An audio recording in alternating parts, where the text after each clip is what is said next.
મિત્રો પરમ દિવસે બહુ મોટી દુઃખદ ઘટના બની છે। મિત્રો આ દુઃખદ ઘટનામાં આપણા ઠાકોર ફેમિલી બ્લોગના એવા કરણજી જે જમાઈ હતા એમનું પણ મૃત્યુ થયું છે। એમની સાથે અન્ય 3 મિત્રો પણ હતા, એમનું પણ મૃત્યુ થયું છે। મિત્રો પરમ દિવસે આ ચારેય મિત્રો કેદારનાથ જવા નીકળ્યા હતા જે છે દર્શન કરવા।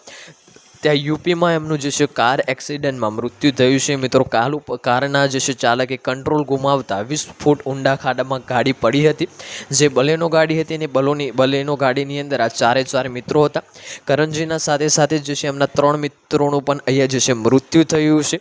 અને આ આખી સમગ્ર ઘટના કેવી રીતે બની અને જે છે કેવી રીતે આ બધાનું મૃત્યુ થયું ને કેવી રીતે એક્સિડન્ટ થયું, આ તમામ માહિતી જાણતા પહેલાં તમે આપણી આ ચેનલ ઉપર નવા હોય તો ચેનલને સબસ્ક્રાઈબ કરી લેજો અને વિડીયોને એક લાઇક કરી દેજો અને કોમેન્ટમાં તમે ઓમ શાંતિ લખી દેજો। મિત્રો ઓમ શાંતિ લખવાથી જે છે કોઈકની પણ આત્માને શાંતિ મળે।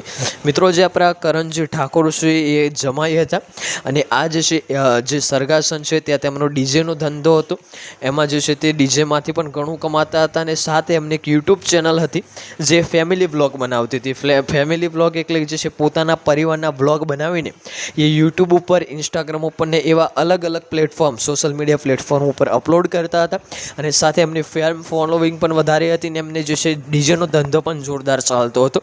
આવામાં જ એમના તમામ મિત્રોનો જે છે પ્લાન બન્યો કે હવે કેદારનાથ જે છે દર્શન કરવા જઈએ અને ચાર મિત્રો જે છે બલેનો ગાડી લઈને કેદારનાથ જવા રવાના થયા હતા અને જે છે યુપીના જે છે મુરજ્જાપુરમાં એમનું જે છે કારમાં જે છે એક્સિડન્ટ થયો હતો, એટલે કે એમના જે મિત્ર કાર ચલાવતા હતા અને કાર પરથી જે છે કાબુ ગુમાવતા કાર જે છે 20 ફૂટના ઊંડા ખાડામાં જઈને પડી હતી અને એમાં ચાર મિત્રોનું જે છે મૃત્યુ થયું છે। એમાં પહેલાં જ આપણા કરણજી ઠાકોરનું મૃત્યુ થઈ ગયું, ત્યાર પછી અંદર જે 3 બીજા મિત્રો હતા એમના એ ઘાયલ રીતે જે છે એ ઘાયલ થયા હતા ગંભીર રીતે, એમનું મૃત્યુ નથી થયું પણ જે છે એમને દવાખાને લઈ ગયા પછી એમનું પણ ત્યાં મૃત્યુ થયું હતું। તો મિત્રો ફરીવાર એક વખત કહી દઉં છું કે જે છે આપણે ચેનલ ઉપર નવા હોય તો સબસ્ક્રાઈબ કરી લેજો અને કોમેન્ટમાં ચારેય મિત્રો માટે જે છે ઓમ શાંતિ લખી દેજો, કારણ કે ચારેય મિત્રો આવે પણ સાથે ને ગયા પણ સાથે, આને સાચી મિત્રતા કહેવામાં આવે છે। તો મિત્રો એક વખત ઓમ શાંતિ તમે વિડીયોની અંદર જરૂર લખી દેજો।